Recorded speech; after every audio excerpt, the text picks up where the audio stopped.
Oke, perkenalkan nama saya Muhammad Fikri Fahmi sebagai ngalor ngidulers. Yoi. Jadi iki sih Fik, jadi Adi ngobrol soal sing lagi tren kan. Biar aku tebak, Apa sih coba apa? lu punya duit, Iya. lu punya kuasa. Bagi gua enggak nyet. Bener gak sih? Iya. Yoi. Benar. Ada basiku. Ayo kan tren idealisme anak-anak muda. Aku ya muda sih. Kita ya masih muda. Tren sing akan selalu ditakutkan ambil arek-arek sing kuliah atau tas lulus kuliah dalam menghadapi suatu pekerjaan. Lah apa jenenge Fik? Realitasnya kan realistisnya ada yang butuh kerja kan. Iya. Untuk menambah pengetahuan di bidang sing akan digeluti atau dewe sinaoni wingi. Nah, itu pertentangan nih antara kan idealisme membangun usahamu dewe atau kan akan belajar mana nak suatu perusahaan. Tanggapanmu soal iku ya opo, Fik? Pertama mas, menurutku yang paling bermasalah atau yang menurutku perlu dievaluasi besar-besaran adalah terkait kurikulum pasca kampus. Kadang kecenderungan kita selama ini kalau misalnya buat teman-teman yang kuliah ya mas, hanya mendiskursuskan bahwa rumpun keilmuan yang kita gelutin selama ini hanya terkotakkan terhadap beberapa bidang pekerjaan. Sesimpel kalau misalnya aku di teknik sipil, yaudah outputnya produknya jadi kontraktor, konsultan, atau owner, sesimpel itu. Padahal lapangan pekerjaan atau bahkan potensi-potensi yang bisa digali itu cukup banyak. Developer bisa, perekonomian bisa, perbankan juga bisa, bahkan menyentuh IT pun juga bisa. Yang permasalahannya menurutku adalah bagaimana menempatkan konsep berpikir keilmuan selama ini terhadap bidang yang akan digeluti nanti. Jadi terjebaknya orang-orang itu ketika pasca kampus. Karena menurutku ini sing lucu juga mas. Kalau misalnya kuliah kan kita cukup jelas ya bahwa tujuannya adalah learning outcome dengan jalan kurikulum. Sedangkan ketika pasca kampus kita punya tujuan hidup masing-masing yang jalannya juga kita set masing-masing. Nah, medan untuk kita memilih jalan ini yang selama ini menurutku nggak diperkenalkan secara baik, hanya diperkenalkan melalui seminar-seminar. Yo, misalnya orang-orang itu punya akses untuk menjangkau seminar, kalau enggak, menurutku butuh pendampingan khusus di sana. Yang konsekuensinya kadang kecenderungan ketika orang-orang itu terjebak di dunia ketika mahasiswa, entah itu idealisme dan lain sebagainya, akhirnya yo konsekuensinya mohon maaf seolah menempatkan idealismenya itu untuk bebas, padahal menurutku itu sangat terjebak karena nggak iso menempatkan pemikiran dia terhadap rumpun keilmuannya dengan bidang yang akan digelutinya nanti. Menurutku sih mas. Iki, awakmu kapan lulus kuliah dan ingin nak kampus apa itu? Kemarin kebetulan kuliah di ITS, jurusan teknik sipil, masuk di tahun 2015 bulan September, lulus bulan Maret 2021. Nah itu kuliahku selama 5,5 tahun. Untuk paradigma sekarang biasanya lulus kan 4 tahun, aku memilih 5,5 karena memang chaos kan ya. Mending leweng dulu. Nah itu waktu lulus itu usia piro? Lulus berarti di usia 24, 23, 24 mas kemungkinan. Nah itu kan sebelum usia 25 tahun kadang-kadang kita itu idealisme itu lagi kenceng-kencengnya itu. Betul, sepakat. Nah, ono tabrakan nggak antara akhirnya kan memilih untuk bekerja di suatu perusahaan dulu ini. Nah, ono tabrakan nggak terhadap diri sendiri, pemikiran terus? Ada mas, ada. Salah satu case-nya kan sebelum lulus lebih banyak berkiprah di Cokro ya. Orientasinya masyarakat sentris parah ya. Sementara ketika pasca lulus bulan Juni itu aku masuk ke sektor konstruksi, kontraktor. Sing mana ketika aku bawa idealisme masyarakat masuk ke sana, pertanyaanku yang paling lucu ke manajerku adalah, Pak, keberpihakan kontraktor ke masyarakat seperti apa? Diketawain. Akhirnya aku datang ke salah satu sidang buat perumusan suatu hal yang berkaitan dengan masyarakat. Di sana aku baru tahu perspektif lain terhadap masyarakat itu sendiri. Sing mana selama ini yang aku beranggapan bahwa orientasi terhadap masyarakat itu baik. Padahal tapi ketika realita di dunia kerja bukan orientasi terhadap masyarakatnya yang baik, tapi orientasi terhadap keadilan dan kemaslahatan masyarakatnya itu yang seperti apa. Ada porsi dampak tetapan Mas. Misal dengan konsensusku dulu pembangunan bendungan, ada dampak yang jauh lebih besar dengan pembangunan bendungan daripada dampak ketika kita mengurusi beberapa orang yang punya kepentingan tertentu. Misal kayak gitu sih. Tetap bakal bisa dikolaborasikan dan dikompromikan terkait idealisme yang ada itu.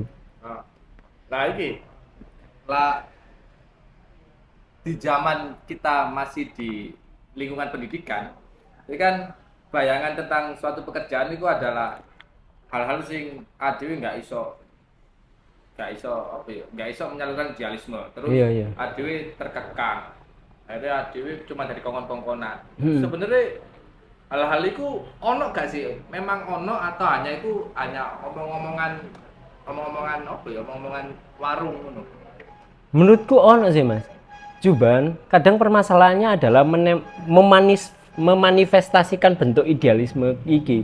Idealisme itu aku menganggap bahwa idealisme itu bisa berubah bentuk tergantung terhadap tempatnya masing-masing. Semisal aku di sektor sipil, ketika idealismeku selama kuliah adalah sektor masyarakat, berarti ketika di dunia kerja dia bakal berubah bentuk. Idealismeku tetap ke masyarakat, tapi bentuknya dalam produk infrastruktur sipil yang bermanfaat. Berarti dalam artian segala permasalahan teknis, permasalahan di lapangan atau bahkan bagaimana konstruksi ini dibangun tetap harus sesuai spesifikasi teknik yang ada, tetap harus mengakomodasi faktor keamanan agar konstruksi ini benar-benar bisa didaya gunakan untuk masyarakat secara luas. Nah permasalahannya nggak bisa menutup kemungkinan di beberapa proyek lain atau di beberapa infrastruktur lain itu ada yang bermain atau bahkan yang mengesampingkan idealismenya itu. Idealisme sipil adalah ya untuk masyarakat sipil, kan masyarakat sipil loh. Maksudnya infrastruktur sipil yang dibangun produknya juga untuk masyarakat sipil. Yang dipegang adalah tentang bagaimana membangun infrastruktur sipil ini agar mampu didaya gunakan untuk masyarakat, tapi bukan bermain-main di dalamnya. Ini jawaban secara subjektifmu aja gitu. Waduh, Enggak lah. Jadi kan munculnya akhirnya yang viral itu mau adalah soal pikiran, pemenangan pikiran terhadap materi, ya kan? Materi ngono-ngono itu sebenarnya ono fenomena apa di wilayah remaja atau wilayah arek-arek sing gurung menyentuh dunia pekerjaan sampai hal-hal ngono itu menjadi viral. Jadi kok ono fenomena apa sih? Apa sih yang terjadi nak remaja lah menurutmu iki? Atau ya arek-arek sing nang di sekolah? Kalau misalnya kacamataku pas kuliah ya Mas. Selama kacamata kuliah itu gaya hidup itu sangat berpengaruh terhadap bagaimana orang itu bertumbuh dan berkembang. Salah satunya yang disinggung sama mas-mas itu, lu punya duit, lu punya kuasa. Menurutku itu masalah faktor hegemoni terhadap gaya hidup mahasiswa dalam menjalani hidupnya itu seperti apa. Kita punya, misal ada orang yang punya laptop, ada orang yang nggak punya laptop, yang akhirnya orang yang nggak punya laptop seolah nggak punya kesempatan untuk mengakses pendidikan yang sama, sehingga yang dikunci adalah tentang bagaimana hegemoni dari duit dan materi ini berpengaruh terhadap kelancaran seseorang dalam menempuh tujuannya. Padahal aksesibilitas nggak hanya itu Mas menurutku. Dengan dulu sing sama aku nggak punya laptop pun itu juga masih bisa nunut gitu loh. Kadang masalah gengsi ini yang harus bisa ditekan atau bisa muncul. Kadang itu yang jadi permasalahan teman-teman mahasiswa menurutku pas zamannya. Udah itu apa? Kan akhirnya PR ternyata na individu kan? Iya. Lah apa ya? Tips mungkin ya supaya jadi nggak terjebak na hal-hal seperti itu loh. Nggak terjebak ambil gengsi atau tidak terjebak dengan gaya hidup yang seolah tidak mempunyai device iki, dia akan nggak iso lapo-lapo. Lek misalnya tips sebenarnya kadang sing selama ini kita dengar adalah menjadi diri sendiri, tapi sebenarnya kita lupa bagaimana menjadi diri sendiri itu. Perumusan terhadap tujuan hidup, mimpi, visi, misi, kadang itu kita melewatkan satu step itu Mas. Seolah parameter-parameter kita harus menjadi seperti dia, kita harus menjadi seperti kemauan orang tua, kita melewati fase step tentang diri. Tujuan hidup kita apa, misi hidup kita itu mau apa, kenapa kita ada di sini, di mana kita berdiri, itu kita lupa Mas menurutku selama ini. Dan aku sempat melewati fase itu juga, fase dislike, aku nyebutnya fase dislike ya Mas. Sehingga akhirnya bisa terumuskan bahwa ada beberapa hal yang bisa tak kompromikan, bukan cuman bahwa sektorku masyarakat adalah masyarakat, ada aku pun, keluarga pun juga bagian dari masyarakat, yang mau nggak mau juga harus terpenuhi secara kecukupan, bukan secara kerakusan sama ketamakan. Jadi gak salah juga saat tadi lulus kuliah atau lulus pendidikan itu melok wong sih gak apa-apa. Gak apa-apa Mas, malah emang kudu ngono menurutku. Apa keuntungannya? Lah dhewe memutuskan untuk melok sik lah. Dulu kalau misalnya mencoba bikin sendiri ya Mas, sempat trial ambil konco-konco bikin sendiri, itu ternyata kita belehar, maksudnya dalam segi pengorganisasian, manajerial itu belehar, rugi ya nominalnya nggak perlu tak sebut tapi Mas yo. Cuman dari situ kita belajar bahwa sebelum kita berkiprah terhadap dunia yang kita akan mandiri di dalamnya, ada value yang selama ini kita nggak tahu. Medan itu seperti apa, yang perlu kita sadari, ini nggak duit berinvestasi itu juga harus perlu tahu medan selain modal. Dan aku menganggapan bahwa ketika kita ikut orang, itu salah satu upaya atau momentum buat kita belajar bagaimana sistem itu bekerja dan bagaimana kita melihat bagaimana sistem itu berjalan. Berarti ide tok itu gak cukup. Ide tok itu gak iso Mas. Apa? Selain ide ada butuh apa mana ini? Selain ide, langkah, tenan, gak mbojo aku. Step by step perumusan dari ide itu harus dijabarkan secara rinci. Misal dengan kini, misal di sektor sipil ya, dengan kita masuk ke sektor kontraktor, padahal kita punya mimpi untuk menghidupkan wilayah sendiri. Akhirnya di sektor konstruksi ini kita belajar bahwa bagaimana aspek teknis bekerja, bagaimana kecenderungan administrasi surat itu dominan, atau bagaimana cash flow keuangan itu berjalan. Akhirnya bisa menjadi value untuk kita membuat lapangan usaha sendiri, bisa menjadi value untuk bagaimana kita belajar kalau misalnya mau mencoba membuka lapangan pekerjaan sendiri. Nggak harus sipil, tapi secara konsep sistem bekerja itu kita bisa tahu menurutku. Kemana yuk? Pengorganisasian ini masih menurutku ya mungkin buat orang-orang yang kuliah, buat yang di himpunan atau di BEM, pengorganisasiannya adalah sektor-sektor yang non-profit ya. Sedangkan kalau misalnya kita di dunia pasca kampus atau pekerjaan, ya sektornya profit. Mau nggak mau kita, beberapa orang juga bergantung sama hidup kita kalau kita punya usaha. Atau bisa jadi kalau kita ikut orang, kita juga bergantung secara bagaimana kita menafkahi diri gitu nanti Mas. Jadi ya kudu kita harus punya peta langkah. Bener, sepakat aku Mas. Nah, peta langkah ini sing aku mau nyeletuk bahwa selama mahasiswa kita juga nggak punya bargaining itu loh Mas. Mungkin program pendidikan sekarang kan dengan mencanangkan sistem kampus merdeka ya, di mana program perusahaan itu membuka sistem internship yang besar-besaran. Sekarang pertanyaanku adalah, apa yang menjawab dengan program internship itu bakal menjadi salah satu stimulus untuk orang-orang ini bisa menjadi mandiri secara finansial, mandiri secara pemikiran, atau mandiri secara kehidupan? Menurutku enggak deh Mas. Bahkan ya di tempatku juga ada orang-orang magang juga, maksudnya yang cukup lama, 6 tahun, 3 bulan dan lain sebagainya. Bahkan sistem magang pun itu juga nggak ada, yang mana akhirnya aku mencoba buat merumuskan ke teman-teman ini capaian pembelajaran sendiri. Kamu harus belajar ini, kamu harus belajar ini, kamu harus belajar ini untuk bisa mendapatkan A. Nah itu yang nggak ada di selama kampus Mas.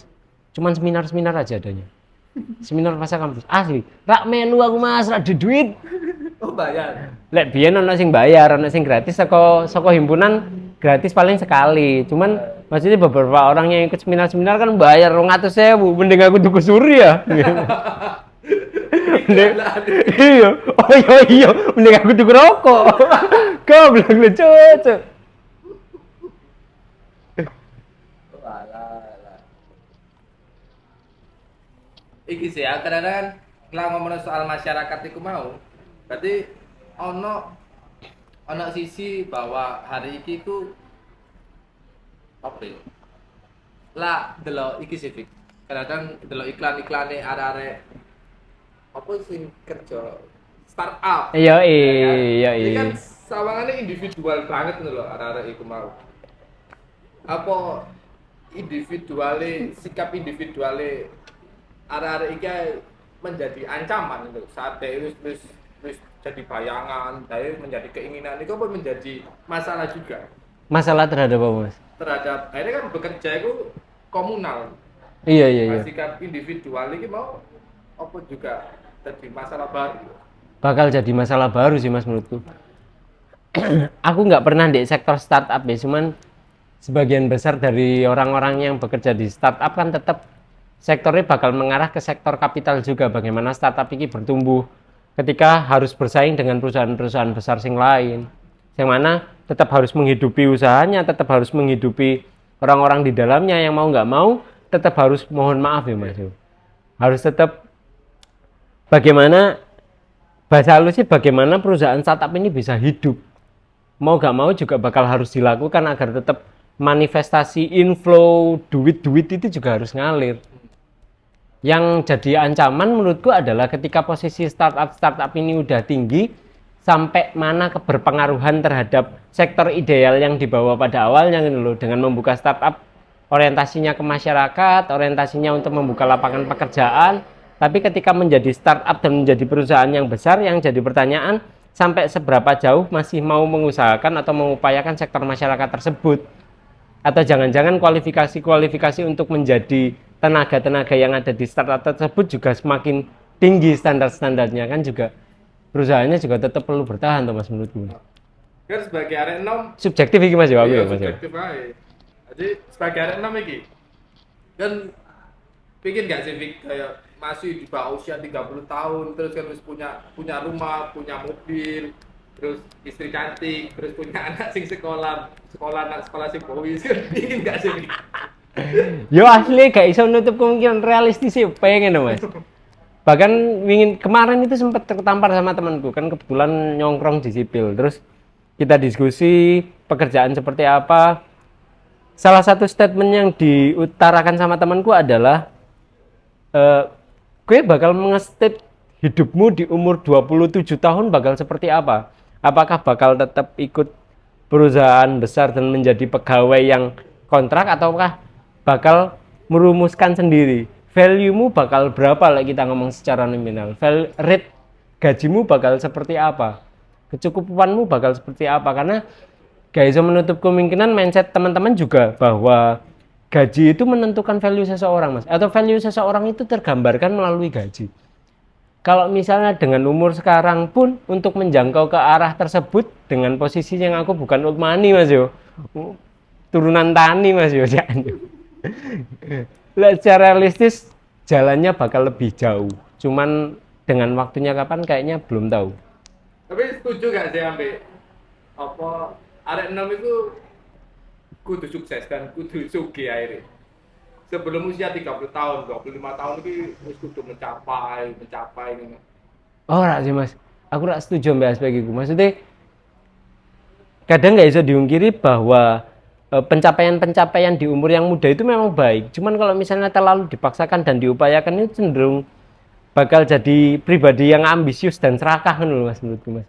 Akhirnya segala hal diupayakan. Kadang yang jadi pertanyaan, sejak kapan sih parameter sukses harus punya mobil? Parameter sukses harus punya rumah. Parameter sukses harus punya istri yang cantik. Aku kadang bingung ngambil pertanyaan ini Mas. Maksudnya gimana kasusnya kalau misalnya aku di umur sebelum 30 tahun itu aku punya istri meskipun nggak cantik tapi dia mengerti, punya kendaraan hanya berupa motor meskipun cicilan, dan punya rumah kontrak, apa aku nggak bisa dikatakan sukses? Bisa jadi sukses menurutku Mas kalau misalnya aku gak diutang. Kenapa sih dipengen lo kan ya? Kalau gue utang lah aku. Jadi wong dora wong sukses wong rak duwe utang. Ndek remah. Kadang itu aku iki saleh kayak rada sanksi nih bahwa sukses di usia muda, terus apapun sing tadi saya kira kayak menjadi satu keharusan bahwa arek enom itu kudu sukses. Akhirnya ya terjadi turbulensi gak sih mas? iya kayak gak gelem terima, gak gelem apa ya, proses susah itu, proses menuju satu hal sing baik kan terus pasti soro sih. Oh sepakat aku mas, asli mas. Pasti soro. Nah, kesoroan ini berusaha untuk koyo-koyoane kayak dilangno lho. Aku gelem enake tapi agak gelem soro ya. Wanita ton persentase wong sing kerja iku 2 bulan resign hanya karena masalah gaji ku luwih akeh timbang wong sing loyal. Akeh mas, asli mas. Aku jumpai kanca-kancaku iku juga resign gajinya gak sesuai. Lulus kampus mengharapkan gaji 2 digit. Sopo cik? Bapak aku pirang puluh tahun gajinya ya gak 2 digit terus. Lah ngono iku apa asli ono fenomena kayak ngono iku. Menurutku sih mas yo, ini subjektif mana mas yo. Menurutku dengan aku menganggap bahwa pengaruh media sosial sing selama ini berkembang, flexing sing selama ini sering bermunculan, itu akhirnya menjadi pemicu bahwa parameter sukses itu ketika kita menyerupai seseorang dulu mas. Ketika kita menyerupai dia, ketika kita menyerupai si A, ketika kita kayak Rafathar gitu ya. Karena mungkin kayak Rafathar ya. Akhirnya jadi pemacu bahwa aku harus mencapai pasca lulus aku harus mencapai gaji 2 digit agar aku bisa menyerupai Mario Dandi.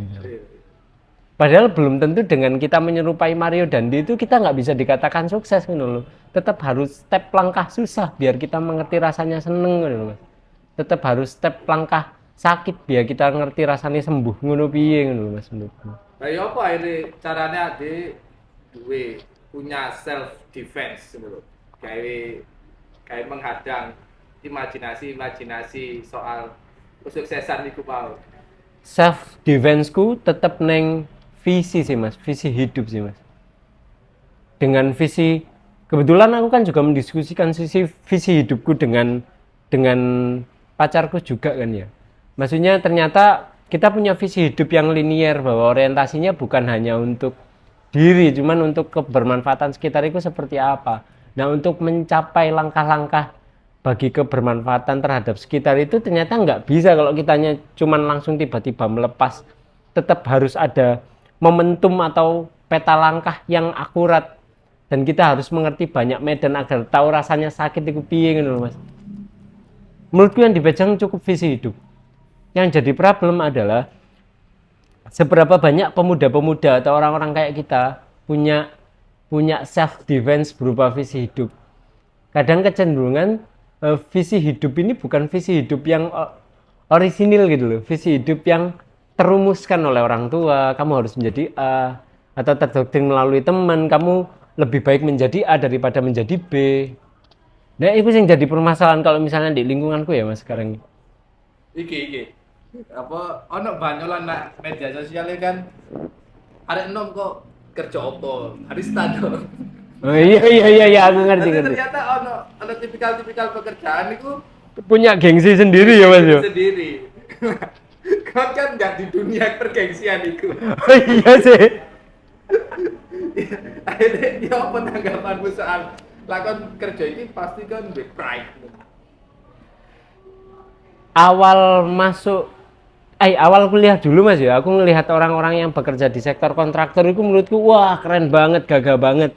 Tapi ketika aku menyentuh di sektor kontraktor ternyata kontraktor itu kasta sudra gitu, janji keset anjing ternyata bajingan.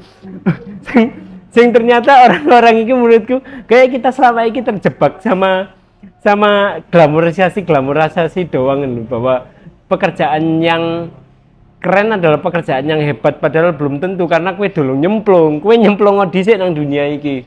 Jadi barista keren padahal ketika nyemplung nang dunia barista ya juga soro bakalan. Kue kudu ngudek kopi di saat bayaran kongkon gawe kopi tapi kudu ngepel di sana misal ya Mas.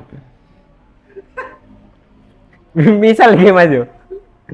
Kue keren dari kontraktor cuman ternyata di sektor konstruksi kue juga ada di keset gini.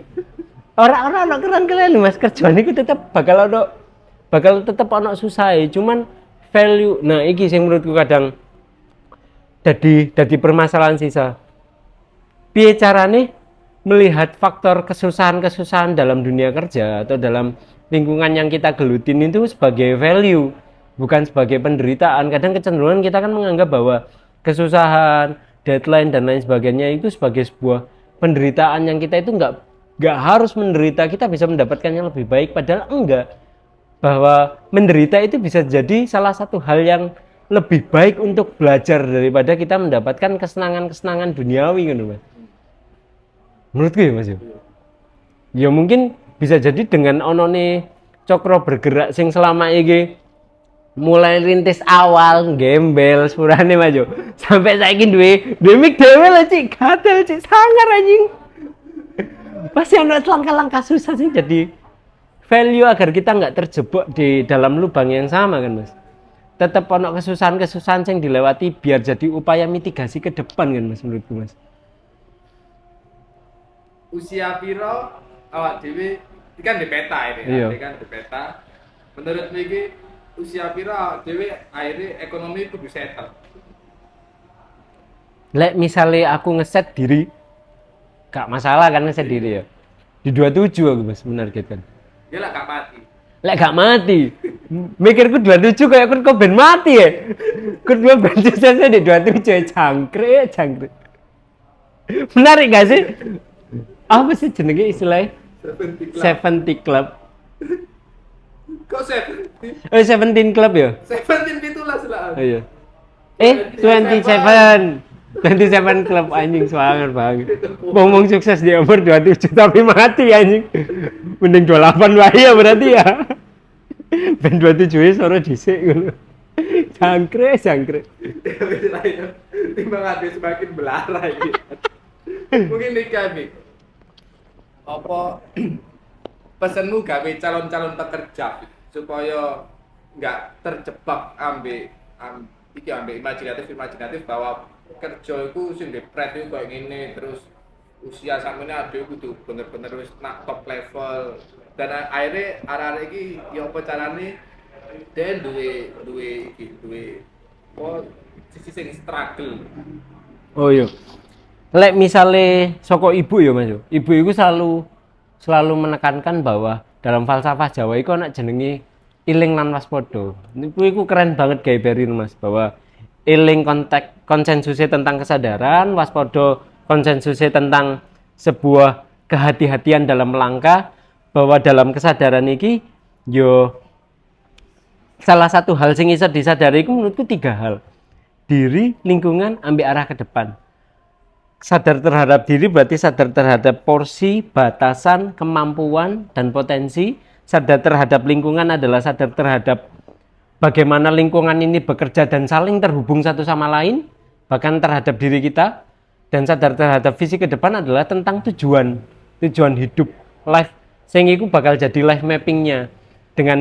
Dengan waspodo terhadap life mapping yang ada, kewaspadaan kita itu bakal mengarahkan seperti apa langkah yang perlu dimitigasi, apa langkah yang perlu kita optimalkan, langkah yang perlu kita reduksi atau bahkan kita negasikan untuk kita hilangkan. Tetap ada identifikasi bahaya sama pengendalian resikonya seperti apa Mas menurutku Mas. Mungkin saran dari buat calon-calon pekerja kayak gitu sih Mas. Eling lan waspada itu salah satu upaya atau momentum buat menjaga kewarasan diri dalam bekerja. Ya wis lah ya. Oke, siap. Sampai ketemu lagi.